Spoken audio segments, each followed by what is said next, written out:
asalaamu calaykum waraxmatullaahi wabarakaatuh. salaantaas kadib walaalaha dhammaan meel kastoo dunida ka joogtaanba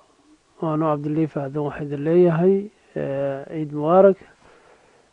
ciidii ciidulfitriga ahayd. allah subxaana watacaala dhammaantiinba allaha wixii acmaal wanaagsan ood samayseen allah idinka aqbalo. annagana sidoo kale waa janalkeeni soma it training center.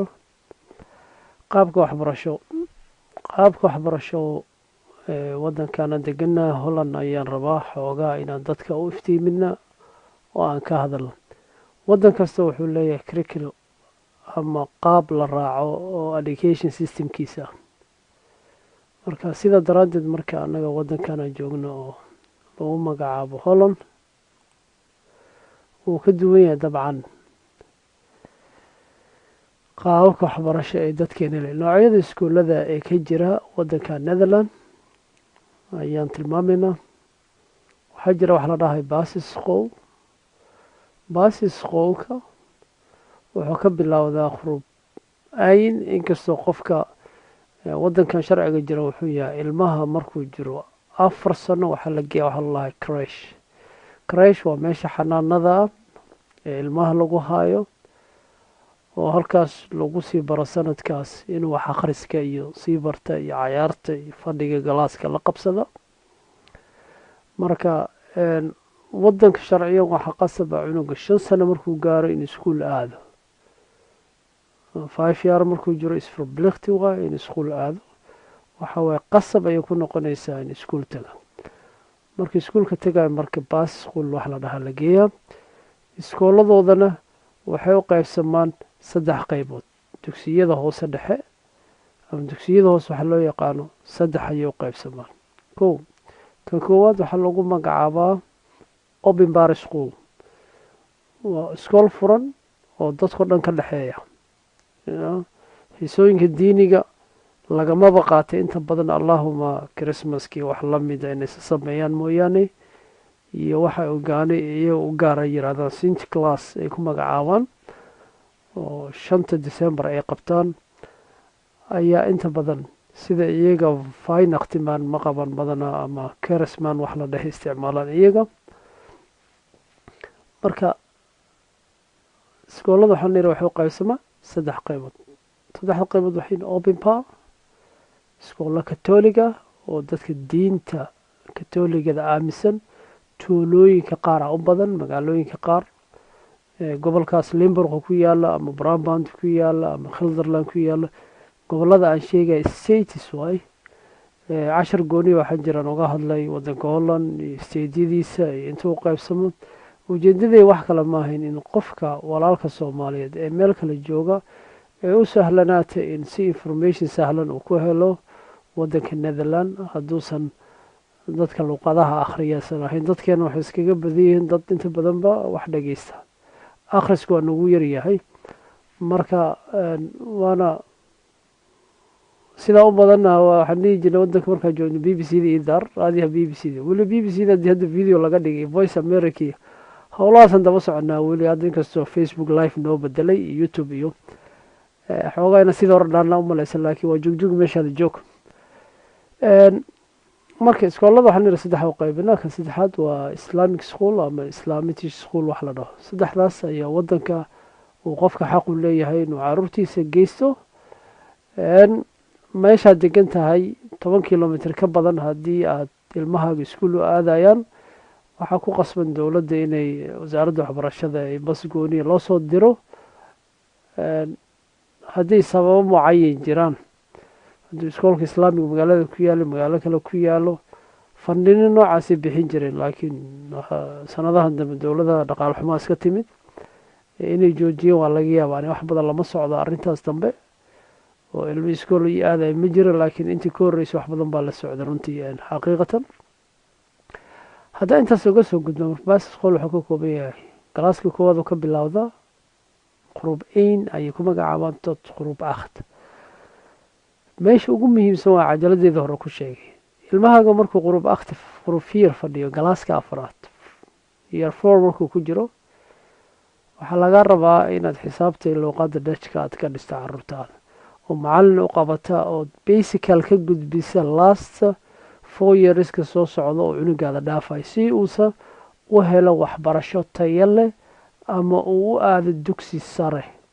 meeshan waa meesha inta badan ay soomaalida dhibaatada ka haysato, waa asbaabta keentay in dad badan caruurtooda wadankan ay kala tagaan oo yiraahdaan waxbarashada wadanka adag. iskool waxaa la geeyaa marka handicap baa la geeyaa iskool ama iskool hoosaa la geeyaa caruurteyda inuu waalidka ku andacoodo ay sabab u tahay LKA wax la dhahay LK waxaa la dhihi jiray leeqan moylik iskool wax la dhahay ay geen jireen oo loogu talagalay ilmaha aanan inta badan waalidiintooda aanan ku hadlin luuqadda dhajka sorry in la geeyo marka iskoolo special ama lagu magacaabo special school. special schoolka waxa waaye laba xaaladooda lagu geeyo cunuga in physical bodygiisa uu jirkiisii uu xanuuno qabo ama xanuunba ka muuqanin uu yahay, laakiin cunug xagga maskaxda ama dhaqaatiir ay testi garaysa ama laga yaabo dhimataasi wax la dhahay inuu qabo cudurrada qalalka inuu qabo, inuu cunuga cayaartiisii badan tahay, inuu waxa HG wax la dhahay haddii dhahan laakiin bistaadnida dhaha aniga, laakiin dowladda xaggeeda wax jiro waaye oo la dhahay cunug hadeega waxay ku magacaabaan waa cunug khalkhaali ah Soomaali saan dhihi jirnayba. cunuga markuu yaryahay energy ka buuxo boodboodi wara dhaqaaqi. marka wadamadan inta badan ilmaha noocaas oo kale aad u fadhiisanin waxay ku magacaabaan haddii wax la dhahay oo qaba. sida daraadeed marka iskoolo gooniya loo diraa xagga dhaqaatiirtana ribood ba iskoolada gudbiya, waalidiinta wax badan ma ogo, dhakhtarkiisa guriga lala xiriiraa. marka waxaan rabnaa haddaan ka Soomaali ahaan nahay inay waalidiinta aada ugu baraarugaan macluumaadkan informationkana sheegeen. waa information jira waxaana keena waxa waaye isfahan waa ka dhaxeeya nidaamka dawliga ee wadanka ka jira iyo annaga wadamadan ka imaanay oo aan aada isu waafaqaynin, annagoo ka Soomaali ahaanan lahayn dad hay-adaha dawliga ku jira. haddii ku jiraanna ay dabcan informationka xogta usoo bandhiga dadkooda oo ogeysiya qaabka waxbarashada dadka loo yeelo. way dhacdaa badanaa aan shirar dhowran tagay, way dhacdaa dadka intii la casumo laftirkooda loo yeero ay shirarka imaan. waxaad arkaysaa dadkeena Soomaalida hadduusanba interest ugu jirin, haddaana lacag laga bixinayn meeshaas oo dowladda wadanka ceerta siinaysa ku qasbin maba tagayaan. laakiin haddii la dhaho lacagta lagaa jari, haddii lagu dhaho fundraiser lagu bixino lacag dheeraada laisku siin uu kaaga horeyn. waa mashaakilaadkana haysta oon society kale uga dambeynay ka mid tahay inaan ogaano informationka aan wadankan degannahay oo aan dadkan integration ku nahay si aan nolosha wax ula qaybsano. sababta wadanka adaa yimid, waad u soo qaxday, nolol baad ka soo raadisay. waxaa la rabaa in wixii aan diintaada waxba u dhibeynin oo adduunyadaadana horumar ku gaaraysa inaad ka shaqayso waqtina ku bixisa. marka dadka xafiisyada ka shaqeeya laftirkooda eed ma lahan, informationadii ahaayeen dadkii siin lahaayeen biimaan ma. xaqiiqatan waxaan arkaa kulamo badan xitaa organisationadan leenahay ururada kama soo qayb galaan. marka waxaa laga yaabaa kan ururka markuu asaga xaflad nin oo ra-iisul wasaaraha yimid iyo wasiira yimid Soomaali ka yimid markii la yiraahdo inuu shirku u qaban qaabiya maslaxadda wadanka ka jirta ay baahida u qabnana uusan sameyn. waa meelahan rabno marka haddaynu shacab nahay inaan toos u abaarno communitygeena runta u sheegno dhahno war waxaan u baahannahay la soo bandhig. ani ma raba inaan farta ku fiiqa hay-ado waxaa jira wadanka u sarreeya wadankan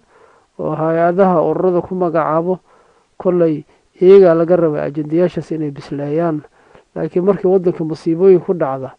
inay dhahaan dadkii lacagihan aruurinayna keliya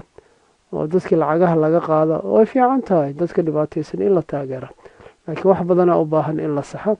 oo maaragtay baahida wadanka jirta loo soo bandhiga dad. waxay ka bilaabaan marka qurub akhti qurub ayntad qurub akhti. marka feejignaan ilmaha markuu gaaro gruubka afraad ama qurub fiir loo yaqaano waa in biles la geeyo. biles waxaa la dhahaa tuition allah ilmahaaga inaad tuushin geyso tuushinkana dowladda kaa bixin mayso ilmahaaga adiga la rabaa inaad jeebka waalidka ka bixiyo oo ilmaha lagu gabac anaga waaga Soomaali John School oo raariyana loo diri jiray oo Netherlands School ama Viscount ama Reykjavik wax la dhaha labadaas inta badan dugsiga dhexeena aad loo dhisaa ilmaha waa inuu luqadiisa aad luqada wadanku aad u yaqaano qoraal iyo akhrisba Viscount isagana xisaabtii dhinaceedii laga caawiyo haddaan intaas ka gudubno marka waxyaalaha aad ugu muhiimsan waxay tahay ilmaha marka buundooyin hoose laaqa sayfaras 6 wixii ka yar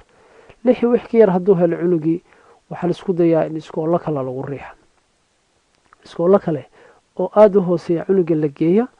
oo la yiraahdo dugsi sare ma geli kara cunugan ma aadi karo MBO ma tegi karo meelihii la rabay marka inuu tago marka waxaan u baahanahay feejignaan dheeraad inaynu haddiinu waalidiin nahay aan waqti badan ku bixino arrimahaas macalinka ardayga macalinka ardayga ayuu ka bixiyaa wax lagu magacaabo leerar advice wax la dhahay macalinka advice-ku bixiyo ama advice-ka uu bixiyo ama taladu bixiyo ayaa iskuulka inta badan ba ku shaqeeyaan hadduu dhaho cunugaas ma aadi karo iskuulka noocaas talo bixin ayuu ku leeyahay sidaa daraaddeedna qaasaa lagu dabaqaa waaya iskoolada marka cunuga haddii uu buundooyin yar helo xagee loo diraa iyo ilmaha hadda dhalinyaro waxaa jira Soomaaliya kusoo koreen iyagoo waaweyn la keenay 16 sano ama 15 sano jiro oo luqadii wadanka aad u aqoonin marka iskoolada loo diro kuwaas marka da'da waaweyn markii la keenay iskool ay skill la dhaha la geeyo iskoolkaas oo luqadda lagu soo dhisa oo loo diyaar gareeyo cunuga inuu dugsi dhexe gali karo ama dugsi sare aadi karo ama meelihii aadi karo marka waxa loo diraa wax la dhahay VMBO waxa waay Forbereiden Middelbare Beroep Onderwijs oo 4 sano ah waxa waay dugsiga dhexe ayuu ka hooseeya dugsiga hoose ayuu ku xiga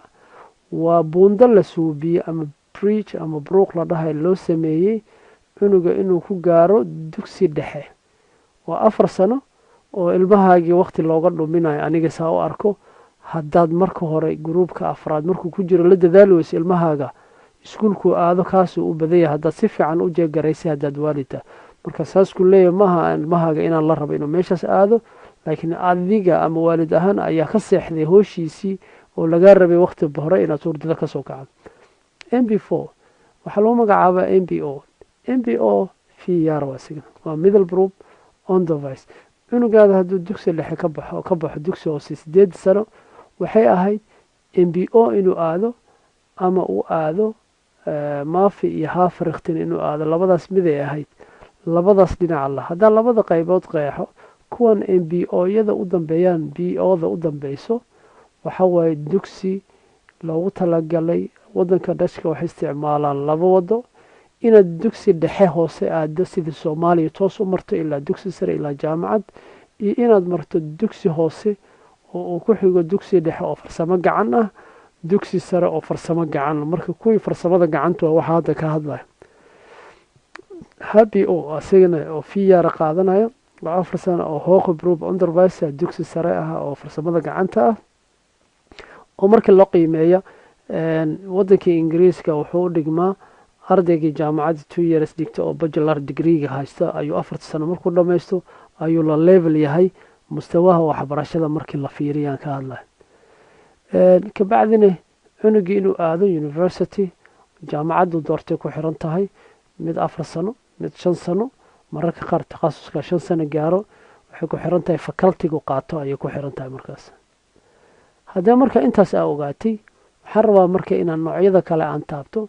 dugsi hoose dhexe ka soo hadalnay feejignaanta waalidkan sheegnay gruubka afraad markuu ku jiro ilmahaaga in xisaabtii laga dhiso maaragtay luqadda buundooyinka hoose inuu cunugaadii 6 inuu ka sareeyo mooyo ka hooseyn sababtoo ah 6 waxa lagu dhufanay 3 waa 18 divide by 3 la dhahaya 6 oo haysanayo marka 18 hadii 3 loo qaybiyo waa 6 marka waxa la rabaa 7 haduu haysto iyo wixii ka sareysa way fiican tahay aad bay u fiican tahay marka MBO markaas toos u aadi karaa maafiyo macalinka ardayga bixinayo marka taladu bixiyo waxaa ku xiran inuu aado maafo waxa loo soo gaabay middle bar dugsi hoose dhexe waay oo isagana 4 sano soconayo waxaa lamid ah haafaha marka 5 sano socdaa isaga oo ah dugsi sare hooqa alkhamin Fulbright on the Vice Allah marka 5 sano qaadana isagana oo qoraalkaas meesha ku qoran uu qaldan yahay 3-4 sano maahin waxaa ku xiga marka inuu aado Fulbright oo VVO lagu magacaabo oo uu aadayo jaamacaddii iyo wuxuu u dhexeeyaa dugsiga sare oo ah 5 sano marka cunuga markuu 8 sano soo qaatay 4 sano dugsi hoose dhexe galay oo ku darsay 12 sano 16 sano 21 sano kadib ayuu wuxuu aadaya markuu directionka maro in jaamacad uu aado marka wado aad u dheer noqonaysa laakiin ilmaha waxay u baahan dadaal lagu bixiya waqti la yeelan intaas waa ilmaha inta badan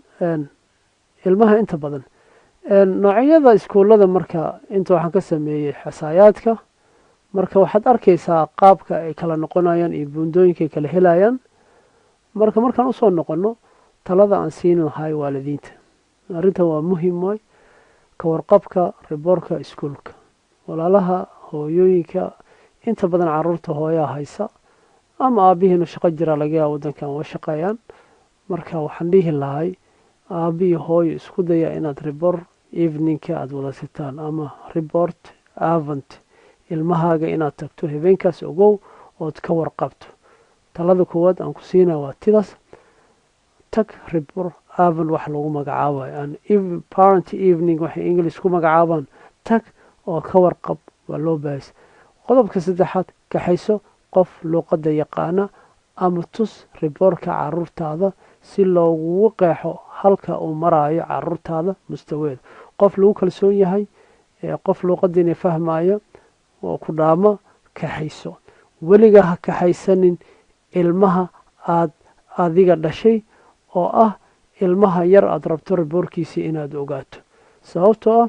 ilmaha markuu kuu tarjumo dee wixii macalinka markuu yiraahdo cunugaadi ma fiicna wuxuu leeyahay cunugu fiican yahay saasuu kugu tarjumay ilaa qof ceebtiisa inuu sheego jecel ma jiro marka iska ilaali ilmahaaga inuu turjubaankaaga noqdo habeenkaas aad tegayso barnaamijka caruurtaada waxaad kaloo iska ilaalisaa mawduucu ka baxsan yahay kan ilmo inay weligaada hay-adaha dawliga ay kaaga tarjumaan ilmaha waa in laga ilaaliyo waxyaalo badan oo mustawahooda aysan gaarin in nolosha la baro waa sax in adeega la baro waa qasab in guriga shaqadiisa la baro waa qasab in society la baro waa qasab in xumaanta iyo samaanta loo kala qeexa oo la waaniyo waa sax laakiin waxyaalahan oo kale waxa way cunuga ka run sheegi maayo badana waalidiinta indhaha ha furaan hooyooyinka indhaha la furo waxaan leeyahay outris mud vakir sign inaad soo kacnaa la rabaa hurdada ka soo kacno haddii kale ilmaheena meel xun ayay ku dambeynayaan runtii caruurtaada la soco qofka ay saaxiib la yihiin kana ilaali caruurta aan wanaagsanayn caruurtaan wanaagsanayn inay raaraacaan wiil iyo gabarba adigoo aanan ku qaylinaynin oo adeegsanaya caqli hufan ilmaha annaga waxaan naqaanaa waryaha suubinin waxaan ku magacaabnaa mararka qaar guri xero military camal istaag fadhiiso qaad sameey awaamir aan dhammaanayn waxaa la rabaa ilaahay wuxuu yidhi ummadda waxay u baahan tahay rakhbatan wa raxma ilmaha ku qayli u naxariiso raxmadda tus wanaaga kus galgacalka tus ilmahaaga inaad jeceshahay tus laakiin waxbarashada iyo maaragtay inuu leexleexdiyo ha uga neefinin iskana ilaali haa iyo maya isla socdaan ya dadka qaar waalidiinta waxaan u bixiyey wax la dhahay yes no cunugia wuxuu leeyahay geema cayaaraa markaasuu leeyahay maya 5 daqiiqo kusoo noqonaya haayuu leeyahay ama waxaa suuragal ah midka weyn inuu ku yidhaahdo maya kii yaraayne haa marka arrimaha noocaas waa in la ilaaliyo haa waa inay haa noqoto mayana waa inay may noqoto. aan ka dayno caruurteena jahawareerka siyaasadeed ama jahawareerka nololeed aan ku abuurayno wadadahan deganna. ilmaha waa inaan ula dhaqanno si serious ah oo rubuta la yiraahdo maya maya. cunug haddaad tirahdo fadhiiso waa inuu fadhiiso maahin. waxaan kaloo ka ilaalinaynaa ugu muhiimsan ilmaha gacanta laga dhaafo. cunug kasta cunuga laga garaac badan yahay wuu ka madax adag yahay. xal maahin gacan inaad ilmahaada gacan u qaado ood mar walba xal maahin. laakiin waciduuhunna waaniya dheh ma ciyaaraysid geemkii ganaax baad leedahay qolkaaga tag hoos waxa ka shaqeyn weyse hoosberiga homeworka ka shaqeyn weysay casharkii lagu dira sameyn weysay macallimiintii waa kaa soo cawdeen fadhiiso meel ya ilmaha waxaa la rabaa si xigmad leh inaa ula hadalno walaaladiida. marka caqli hufan hal isticmaalo oo xeel dheer waxaa laga yaabaa in ilmaha ku dhaho sabab aan hebel ama heblaayo aan uga haray. cunugaada waxaa laga yaabaa cunug fiican markaad tirahdo waree hebel ma raaci kartid wuxuu ku leeyahay sabab adiga og ciladii ha u sheegin cunugaas inuu xun yahay inuu fiican yahay. sababtoo ah intuu u tago wuxuu ku dhahaya aabahey ama hooyadey wuxuu ku lahay sidaas. marka waa inaad isticmaasho anigaa ku dhahay dhaaf dhaaf waay iska dhaaf samee ogowna qofkii wixii lagu imtixaano ma dhaafo. wax walba waxa waaye bini aadamka oo dhanaa sidaasa wax alla wixii dhaaf la dhaho ku imtixaaman yahay. nabiyullahi aadam calayhi salaam walaa taqraba haadihi shajara li maxaa natiijada ku dambeysay marka bini aadan oo dhanaa wuxuu yahay waxaas iska dhaaf haddii la dhaho ma dhaafayo. marka laakiin si xigmad leh oo caqli ku dhisan aan ilmaheena ula macaamilno.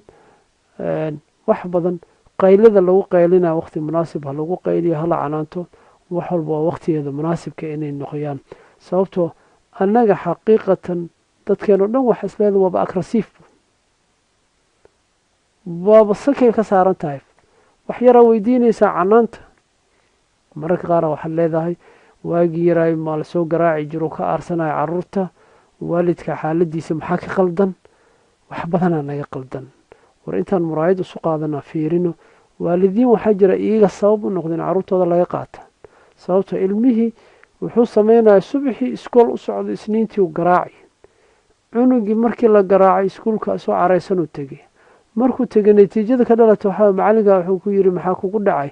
aabaheyga idili maxaa la suubin marka kina bisqarmika la wacay riboodkaaga la dhiibi ilmaha gacantaada way ka baxeen. adiga marka sabab ha u noqon. shalay ilaahay subxaanahu wa tacaala ka sokow ilmaha haddaa inta ku dhashay ilmaha halkan lagu dhalo waxay ogol yihiin canaanta iyo wax u sheeg dilmo ma aqbalayaan. waana waxay lala soo taagan yihiin sabab waa inaad u qeexdo marka more explanation u baahiin meer ood leeqanay rabaa inaad wax u qeexdo. laakiin ilmaha soomaaliya ka imaaday way ka duwan yihiin caruurta halkan ku barbaartay. sababtoo ah waa ilmo jirno dhaqan kala wata oo marka canaantii iyo wax badan soo barteen. marka canaantii way aqbali karaan iyaga.